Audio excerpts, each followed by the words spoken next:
Welcome to the podcast on inclusive research and innovation in science, technology, engineering, and mathematics. In short, IRE in STEM. My name is Tian Qing Yen, and I am a research assistant at Delft University of Technology. I am supporting the production of this podcast series. In this special episode, I will turn the microphone around and interview the host of the series, Claudia Werker. Claudia leads the initiative on IRE in STEM at Delft University of Technology in the Netherlands. I look forward to learning more about this initiative, which this podcast series is one small part of. Welcome, Claudia. So you are doing research on inclusive research and innovation in STEM. What does that mean? Inclusive research and innovation means that STEM researchers bear in mind that humans are different, if and when this matters for their research and innovation. For instance, do researchers programming new algorithms make sure that these are not biased? Or more generally, in what phase of a research and innovation project do STEM researchers think about diversity of human beings? And is this sufficiently early in the process to still influence its outcomes? And how did you become interested in IRE in STEM? Well, since 2014, the European Commission has been adding gender responsiveness in their calls for EU research funding. It is a great idea, so I started discussing with colleagues what it might take to get people to consider diversity more systematically in their research. IRE in STEM is a matter of responsibility in research that affects human beings. There are many cases in which failing to consider diversity, whether that is gender, age, ethnicity, etc., can lead to serious safety or health risks. Accordingly, I broadened the term gendered research and innovation towards inclusive research and innovation. Within Delft University of Technology, we discussed IRE in STEM in our Works and Students Council working group on diversity that I founded.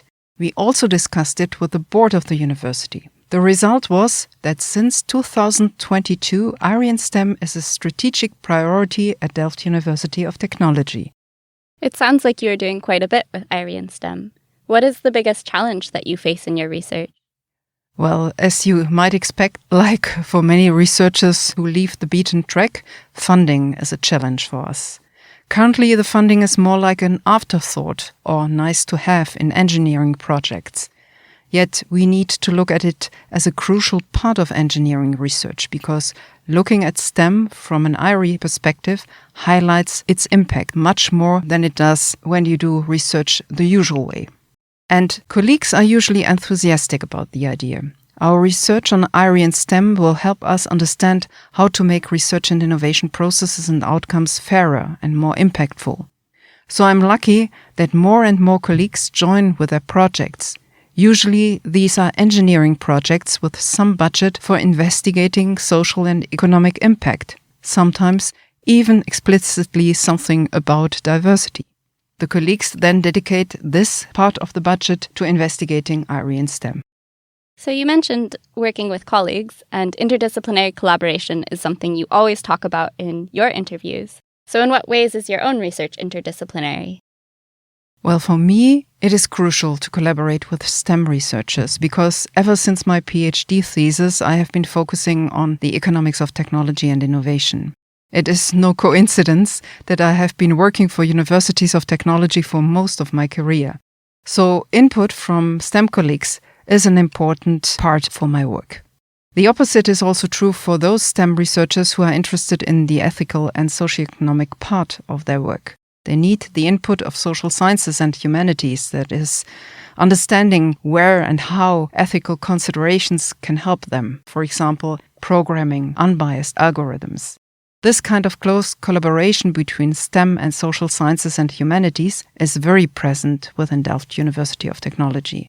Most of us are very much interested in the impact cutting-edge technologies have on society.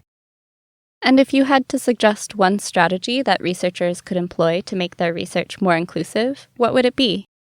Always involve other disciplines or stakeholders in all stages of your research. Of course, it makes it a bit more complicated. But when we bring in other perspectives, we are able to reflect on our research decisions and consider our innovations from more angles. It is especially important to involve all potential end users right from the beginning, These are the people directly affected by innovations. And understanding their needs and values and discussing various technological paths and potential solutions can support both technological and business success along the way. To give you an example, do not only think about how to support physically able and fit industrial workers by robotics. Think also about how you can support industrial workers getting older or facing a physical challenge. This is the right thing to do. But as this broadens our potential workforce in times of looking sometimes desperately for qualified workers, it makes also a lot of sense economically. There seems to be more and more interest in diversity in society, and there are a lot of conversations happening about the importance of diversity, equity, and inclusion. Is there anything that you feel like is missing from these conversations? What we try to do with our IRI in STEM initiative is to stimulate people to just start with diversity, equity, inclusion in their core tasks of research and teaching. You do not have to be an expert. In fact, currently no one really is.